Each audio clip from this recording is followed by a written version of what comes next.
Europe is facing a similar problem as Singapore, that simply we're aging population and we have a below the reproductive birth rate. So we need to get people from abroad. We need also migration. Just the challenge is to get the people in the right jobs, get them in the right region. That's a big challenge in Europe these days.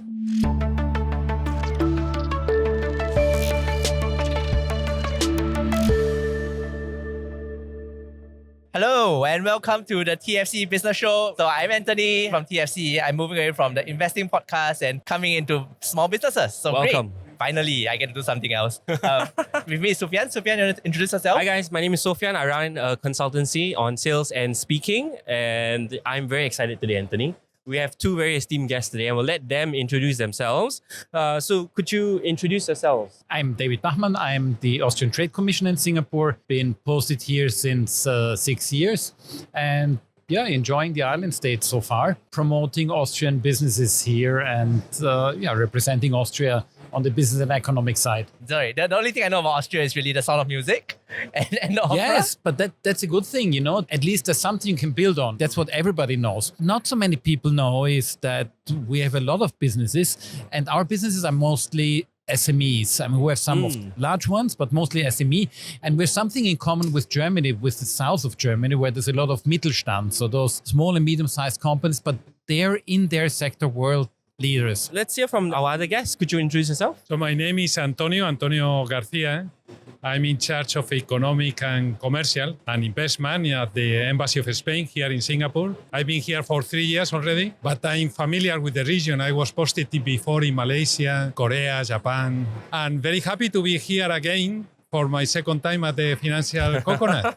Great, now that we got the introductions out, I guess we really kind of kicked the ball. We got the ball rolling on the brands and what we want to know a little bit more about, which is you mentioned Sound of Music. Yeah. Right? But I think we want people to kind of like know a little bit more about the Spanish and also the Austrian markets. Just to kick things off, right? What makes the Spanish and Austrian markets attractive for Singaporean businesses to want to invest or want to venture abroad into? What do you think?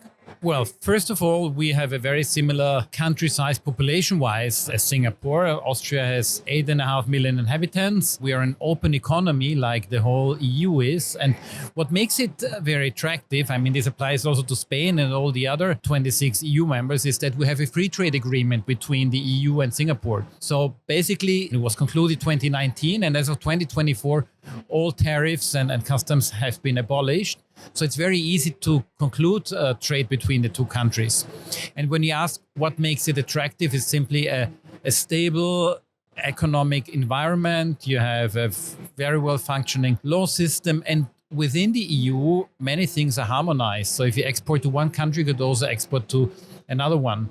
And I think many Singaporeans have seen Europe only as, like you said, you know, culturally, and you say, okay, I want to go to Spain because I like the jamón ibérico. I mean, you can talk more about that. I like to go to Austria because I want to go to Hallstatt or to see the mountains. But I think it's a bit neglected from the economic and investment side. And if you look at where innovation came from the last decades or even centuries, a lot of innovation has come, especially since the, I would say, 19th century out of Europe, and it continues like that. And a lot of components that are being built in things that are being manufactured in Asia, they do come from Europe. So maybe just to build a bit on the single market point before we get to Spain. So is it that, let's say I import something into Austria, then that goes kind of tariff-free within the EU? So it could be sold in Germany, it could be sold from Singapore already tariff-free into Austria or whatever other EU country. You know, that's the free trade agreement about. So wherever you sell things, it's customs free. Yeah, there is no borders in European Union. Not borders for trade and no borders for the movement of people. So once we get into either of your countries, we essentially have access to the entire European Union, essentially. There's no woodlands in Europe. Well, you have woodlands. We do have woodlands. Well, since we're on this topic, maybe just to kick the conversation as well, what are some of the common brands associated with the countries? Maybe you can just do a shout out so people kind of have an idea. I mean, Austria doesn't have so many big brands like Sweden or Spain or Germany.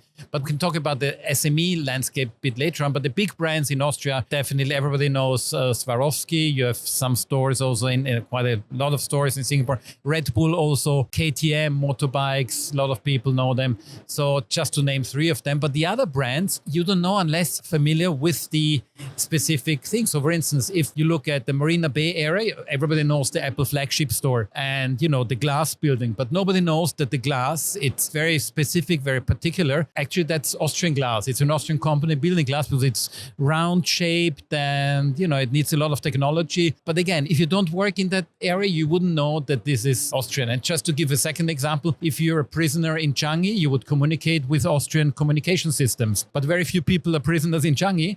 So I would hope not to know that. Keep it that you way. hope not, right?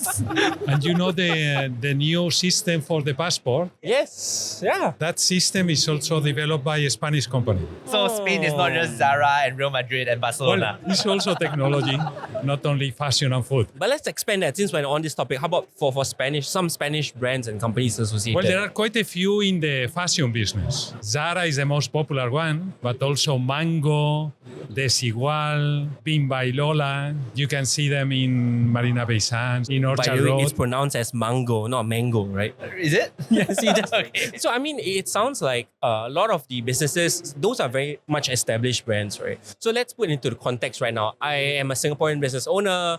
I own either a service or product, and I want to get these services and products to Spain or Austria. What are some of the policies in place that I've encouraged this? I know you mentioned about the free trade agreement, but besides policies, what are some of the resources that I can tap into to establish myself there? Let me start. The two of us are the best example. We are supporting our companies, of course, entering the Singaporean market. So that's why we are here with our team. And the same exists for Singapore. So you have SG Enterprise, for instance, and they support Singaporean enterprises going to Europe and supporting not only to Europe, all over the world, of course. And they support them by grants, by giving subsidies, by giving also in-person advice. We also do, although it's not our main purpose of being here, but of course, we also give advice. In principle, you could say it's an open market. You know, the EU is for Singapore open market. That's why we mentioned before the free trade agreement. You have to identify the areas you want to go, you want to sell your products, you want to invest. And then I think it's quite easy to do business in Europe, especially because it's harmonized. So the same rules apply to doing business, or let's say to exporting things to Austria, to Spain. So many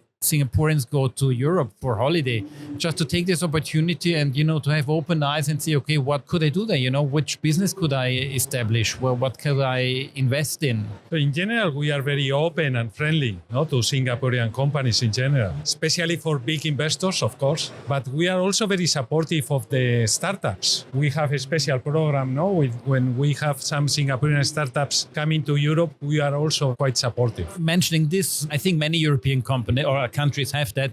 We have the same thing. So once a year, we take 10 Singaporean startups and bring them to Austria and, show them the Austrian ecosystem, show them Austrian startups and trying to mingle them. And we do the same also for Austrian startups. This year it's going to be 6 startups, bringing 6 startups to Singapore, showing them, bringing them to NUS Enterprise and show them Block 71. And as I said, the same we do with Singaporean startups to Austria. I guess as a follow-up question to that, which is, what are some of the startups or businesses that do particularly well in the two markets that you've noticed or from are there your any experience? sectors that you see a bit more activity in and a bit more interest in your local market, I think? Well, for startups, I think there are many, many sectors. Every sector in which technology is a key factor, you can have one startup. But I would say from Europe in general, maybe AI, quantum, semiconductor technology, I think they are quite popular. I think for Austria in particular, also because next door we have the medical fair. So we have a group participation there. And I would say in particular, medical and pharmaceutical products go very well. Both ways. So there's also a lot, I would say, third of Singaporean exports to Austria are in the pharmaceutical market. Singapore invested a lot in pharmaceuticals and biomedical technology. And the second thing is mobility is also going well. Austria is within Europe, one of the centers of suppliers for the automotive industry. So if you look at all the big brands in Europe, they all have either Austrian batteries inside or light systems, But again, the car that is sold in the end is a Seat or whatever other European brand. But if you look in detail, you have products from all over Europe, from Italy, from Belgium, and that's what makes Europe, right? You can't really say anymore that's a 100% Spanish product, that's an Austrian product. And that's why we have the single market, because it's so easy to make business with each other. So you might start entering the Spanish market or the Austrian market and end up having a contract with a Swedish company in the end. And that's the nice thing in Europe. I think, David, we forgot to mention the most important one. What's that? The sustainability. Yes, of course. Energy and climate. No? Yes, yeah. Austria has wonderful technology for climate protection. So from the sounds of it, and correct me if I'm wrong, right? It really seems like there is a very vibrant startup, SME ecosystem within both Austria and Spain. And from there, you can pretty much access the entire European Union, right? So you don't have the Singaporean problem of a small market. You have a big market there. And I guess the follow-up point to that is really that a lot of this really sounds more like B2B businesses, right? Or being part of a supply chain where you are from Singapore, you provide some equipment or provide some parts, and then that contributes to a European supply chain. Would that be fair to say? Or are you seeing something else going on in the market? No, I think every strategy is possible. I've seen many Singaporean companies doing business in Europe. Sometimes they provide the technology, some other times they provide the marketing, some of them the management. Many of them, they provide the capital, like your big sovereign funds. So I think all the possibilities are open. And if you look at the statistics, I don't know how's it in Spain, Antonio, but I guess it's similar that, for instance, we have 200 Austrian companies that have a subsidiary in Singapore. Whereas if you look the other way around, there are only, I would say, 3-4 Singaporean companies having a subsidiary in Austria. So maybe, Austria, or let's say Europe in general, is not seen so much from the Singaporean side as an investment hub or investment destination. That they, as said in the beginning, everybody says, oh, it's nice to be in Austria, to sit at the lake and have a Wiener Schnitzel or something like that. But business-wise, it's a bit neglected. So Singaporeans, and I completely understand also, they look in the region, it's booming in the region, Southeast Asia, it's booming. China is coming back a bit again, and East Asia especially. But for Europe, it's many people go there, but it's not for business. What do you think causes this? Like, is it like a mindset issue? Is it policy? Is it lack of awareness? Or is there just a very strong traditional industrial base already in Europe that there's maybe a bit less of a space for foreign businesses to enter? But that's not the case, because in trade figures, Europe is more open than America to trade with Asia in general. I cannot agree with that image of Europe as a fortress. No, I think we are very open and friendly to trade and investment. I think you asked for the reason, and maybe one reason is because in mindset, it's complicated, it's closed, you have so many regulations. And of course, we have the EU and the Commission and all the regulations, from the shape of the banana to the size of the light bulb. We always make fun of it, But on the other hand, having standards also helps that from one country to the other, it's the same. But of course, if you look at it from the outside, it seems like, oh, wow, they're making life difficult. But in the end, it's the aim behind it is to make life easier for everybody. And when we chatted here in the beginning, you mentioned the Channel Data Protection Act in Europe. This was introduced, I think, like 10 years ago. I would say there's one big difference between Europeans and, I would say, many Asians, that in Europe, we complain a lot. It differs a bit from country by country, but in general, we complain. And whenever there's a new policy introduced, we complain, we discuss for months, for years. But at the end, it's a compromise always, and something comes out. Also, the Data Protection Act, it was something just, for years, people were discussing, can you store my data? Can the police look at this? Can the government do that? And okay, we have the Data Protection Act in the end. And the difference in Asia is, for instance, now that as of 1st of October, every company must have a data protection officer.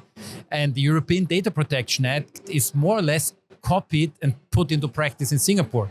Just the difference is you're not being asked. It's put into practice and the government says, okay, it's good for everybody, just do it. So no complaint, just put it in force. And I think when you look at our policies, again, you hear politicians from the left, from the right, from the center, everybody bringing arguments, this is good.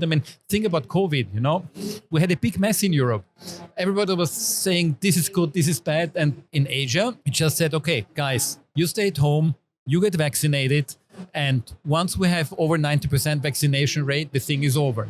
So no, now you could say it's a thing brought from centuries, because here it's more about the individuum is bringing good for the community. And in Europe, it's everybody's an individuum, which dates back to the French Revolution. It's me, myself, I'm important. And it's not about my parents, grandparents, of course. It's also, it's about I'm the individuum and I matter. And I think this is behind everything, you could say, and that's why we have such a big difference in perspective, maybe. But anyway, for Singapore, regulations shouldn't be a problem because it's very easy to communicate each other.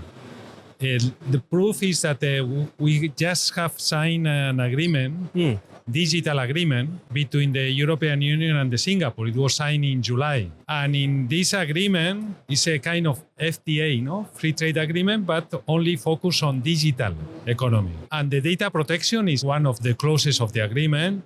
And we have understood each other perfectly. Maybe just to provide a bit more context, right? So before the show, we were chatting, and my impression, which seems to be mistaken, was that there really is a real compliance cost in the Europe, whether that's with GDPR, whether that's with labor protections. I think compared to maybe how we think about doing business, especially small business in Southeast Asia, Europe is a more developed environment with more protections, right? Which is obviously good for the population, but not so obviously maybe a bit of a hamstring for businesses as they look to cut costs and, especially startups where they try to be revenue generating quite quickly. So I think that was where the concern is coming from. But I think we've cleared that up quite quickly.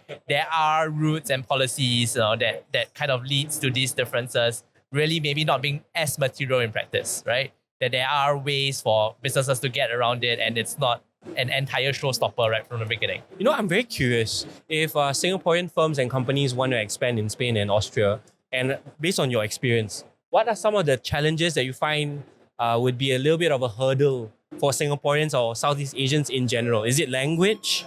Is it mindset? Is it culture? Is it how we work? Is it whether we report on time or not? What would be some of the issues that come up? Spain language can be a problem. We are doing a lot of effort for new generations to speak English at the schools and universities, but still not 100% of the businessmen can speak English. I would say that might be the only problem. The only problem. So do typically Singaporean businesses, they learn the language, that's how they kind of expand further? Or they adapt? If you go to Spain, speaking Spanish is much easier because not everyone is fluent in English. Right? How's the case like in Austria? Yeah, in Austria, talking language-wise, we have a language, German, which is not spoken all over the world. So, yeah, I would say English is quite common. Everybody speaks English, especially those companies active in international trade. The obstacle would be more that people might not think of Austria as a business location because as you started our conversation, it's like it's more music and culture. So it's simply the mindset, thinking of, okay, that's not a country making business with if you don't know it, so. But that's kind of our work, our role here. Is it come and tell people Austria is great? Yeah.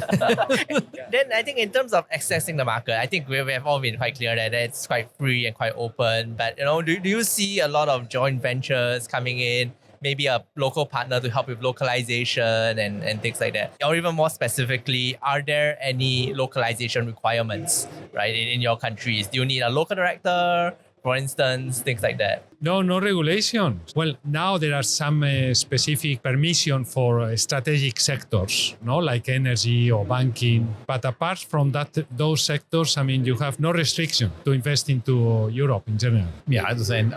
It's like all over the world. If you come with money, no country would say no. That is universal language. Yeah, same in Singapore, right? You say, well, I have some money here. I want to invest in a company. I want to start up a business. Of course, there's always then the rule or that question of, okay, if you want to settle here and really get a residence permit, it's the same in Singapore. You have to follow some rules, the same as in Europe. But in principle, if you're willing to found a company and stay there are ways to do it. Okay. So since you're on the topic of setting up companies, I'm curious to know about staffing. Let's say I do set up my business over in Austria or Spain or even in the EU. What are the policies like for me to recruit or get a team down? How's that like if I want to hire people? I want to get staff? No, we even provide grants and subsidies when you hire technology people, or when you hire researchers, or when you are doing an R&D activity. We can provide a lot of financial support, the same as in Singapore. So, and the regulations, the labor regulations are very similar to your country. I think the biggest obstacle at the moment is simply to get qualified people. So all over Europe in the last few years, we've opened up our labor markets to skilled workers on all different levels because, Europe is facing a similar problem as Singapore, that simply we're aging population and we have a birth rate that is below the reproductive birth rate. So we need to get people from abroad. So I would say that every time fewer checkboxes and every country has identified those sectors that they say, okay, we need workers, skilled workers in that sector or this sector. Every day it's becoming more sectors that we need people because population is getting older. Let's say in Austria, we're growing, but this is due to migration. But we need also migration. Just the challenge is to get the people in the right jobs, get them in the right region. That's a big challenge in Europe these days. We even have the nomad visa. Do you know the nomad visa? So you are residing in Spain, living in Spain or in Europe in general, but working for a Singaporean company. You can get the visa even if you are not hired in Europe. So some sort of temporary residency in Spain, right? Pretty much for the remote workers. So you can work remotely for any company you want in the world, but live in Spain and enjoy the cultural benefits of being in Spain. Okay, that's very interesting. Then maybe still continue on this theme of like tapping the local markets. In Singapore, obviously, you have Spring Singapore and Enterprise Singapore to try to bring Singaporean businesses out. But if there's to be a direct connection, is there any specific trade organization or function within your country that Singapore businesses should try to reach out to or look out to? Before, the Singaporean institutions, you could contact us at the respective embassies always. And then in Austrian, for instance, if you invest, you have the ABA, Austrian Business Agency. They work similar like the EDB, right? The Economic Development Board. So if you want to invest, it's a one-stop shop.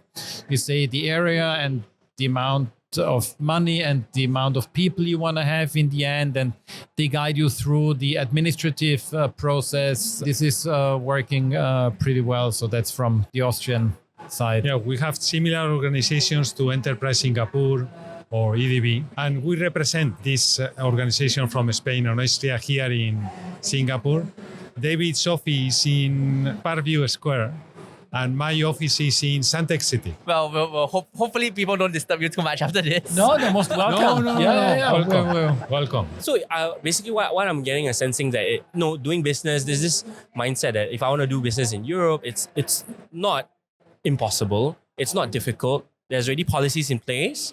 And there are a lot of resources that I can tap into. You mentioned trade organizations, you mentioned a little bit of the chamber, right?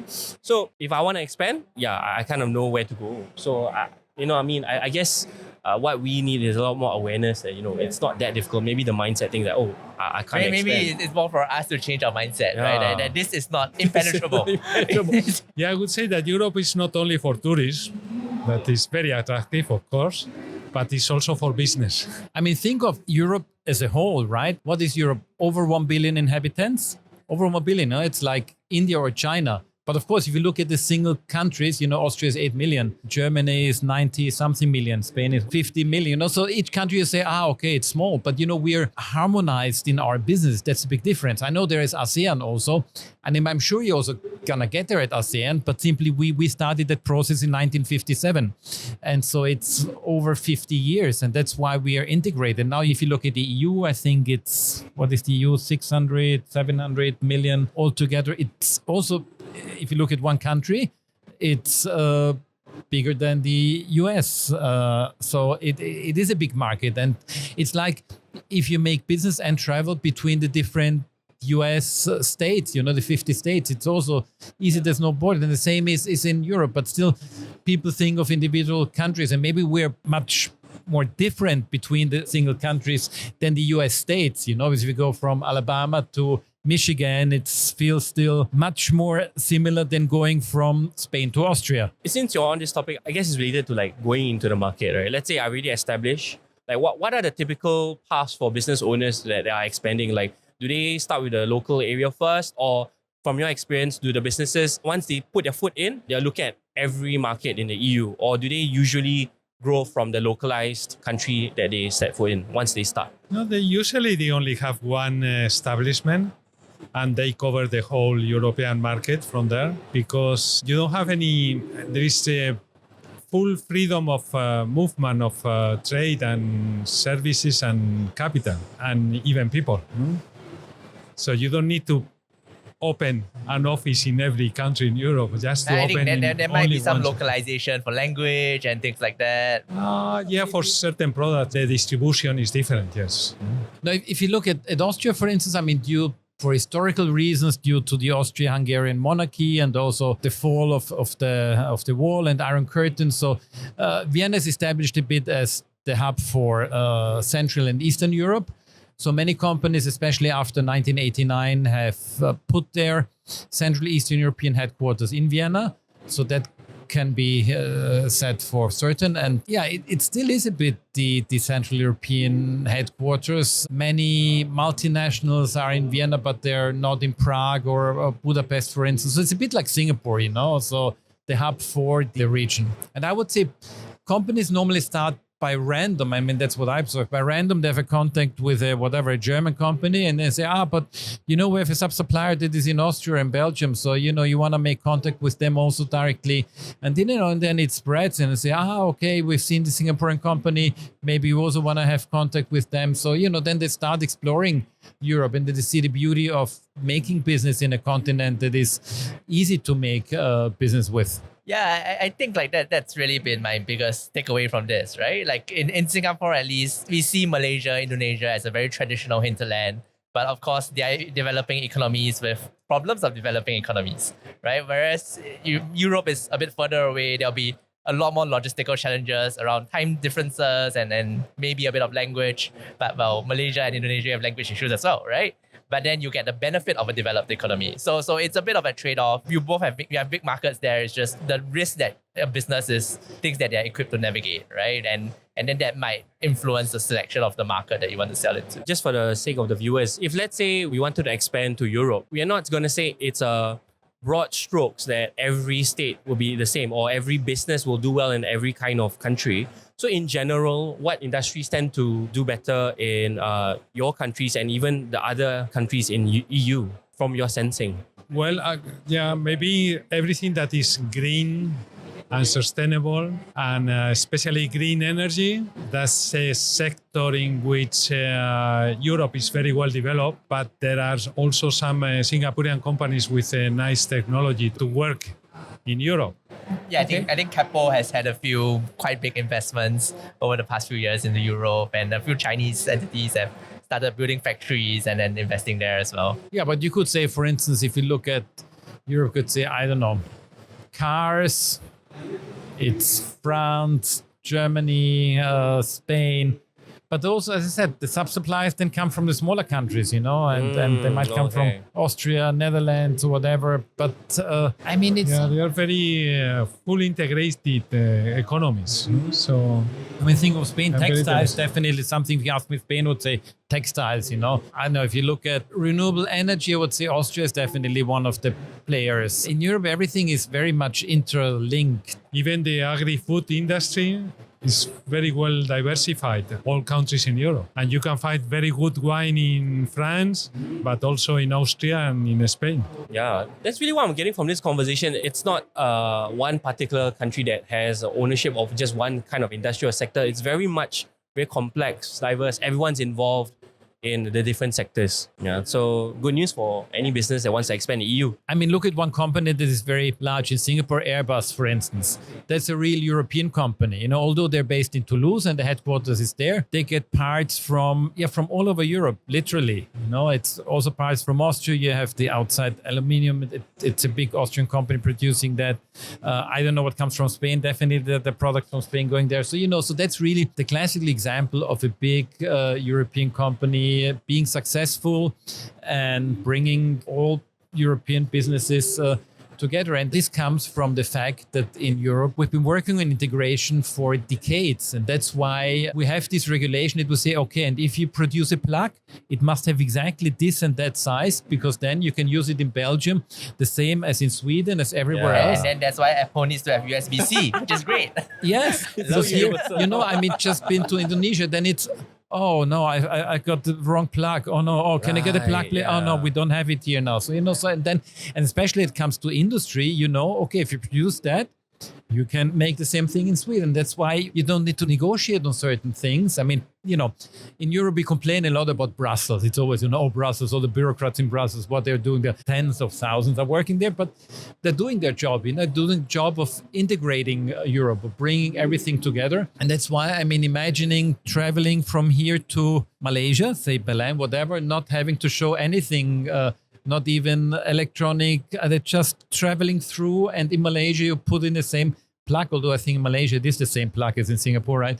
But not worrying about industry standards. You don't need a passport. You don't need to get your passport, just your ID. You don't even need to scan that fingerprint or scan the passport. Just go straight through. One last question, if not, or if there's anything you want to say about bringing European business into Singapore, feel free, the floor is yours. Or what would you advise Singaporeans or Singaporean firms that want to do business in your respective countries? What would be your tip or advice for them?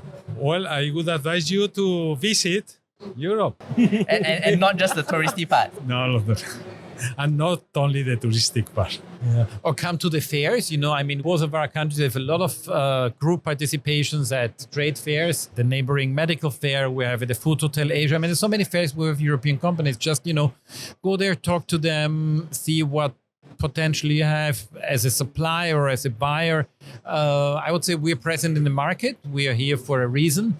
And talk to us, talk to the companies that we bring, and see what's going on. Travel-wise, we have so many connections. We don't have a direct flight to Vienna. I hope this is going to happen one day soon, but still within 15 hours, you're in Vienna. I don't know how much it takes to Spain, maybe 1 or 2 hours longer, but it's not out of reach. I think you get faster to Europe than you get to the US. Okay, at least if you say, okay, the West Coast, maybe LA. But still, LA, I think it's 15 hours or something like that? I think it's more than that. I think even Singapore, New York direct is 24. So you can go to Berlin or something within 12, if I'm not wrong. And that's direct flight. And, it's open borders, right? So just drive straight to Austria. And don't forget, there's a free trade agreement within the two countries. That means something, yeah. I think we've got so much information and insight. Thank you so much for tuning in. Thank you, David. Right? Thank you so much, Antonio, for being our guest on this show. Yeah. Thank you. See you. See you guys. Bye. See you. Bye. See you. Bye.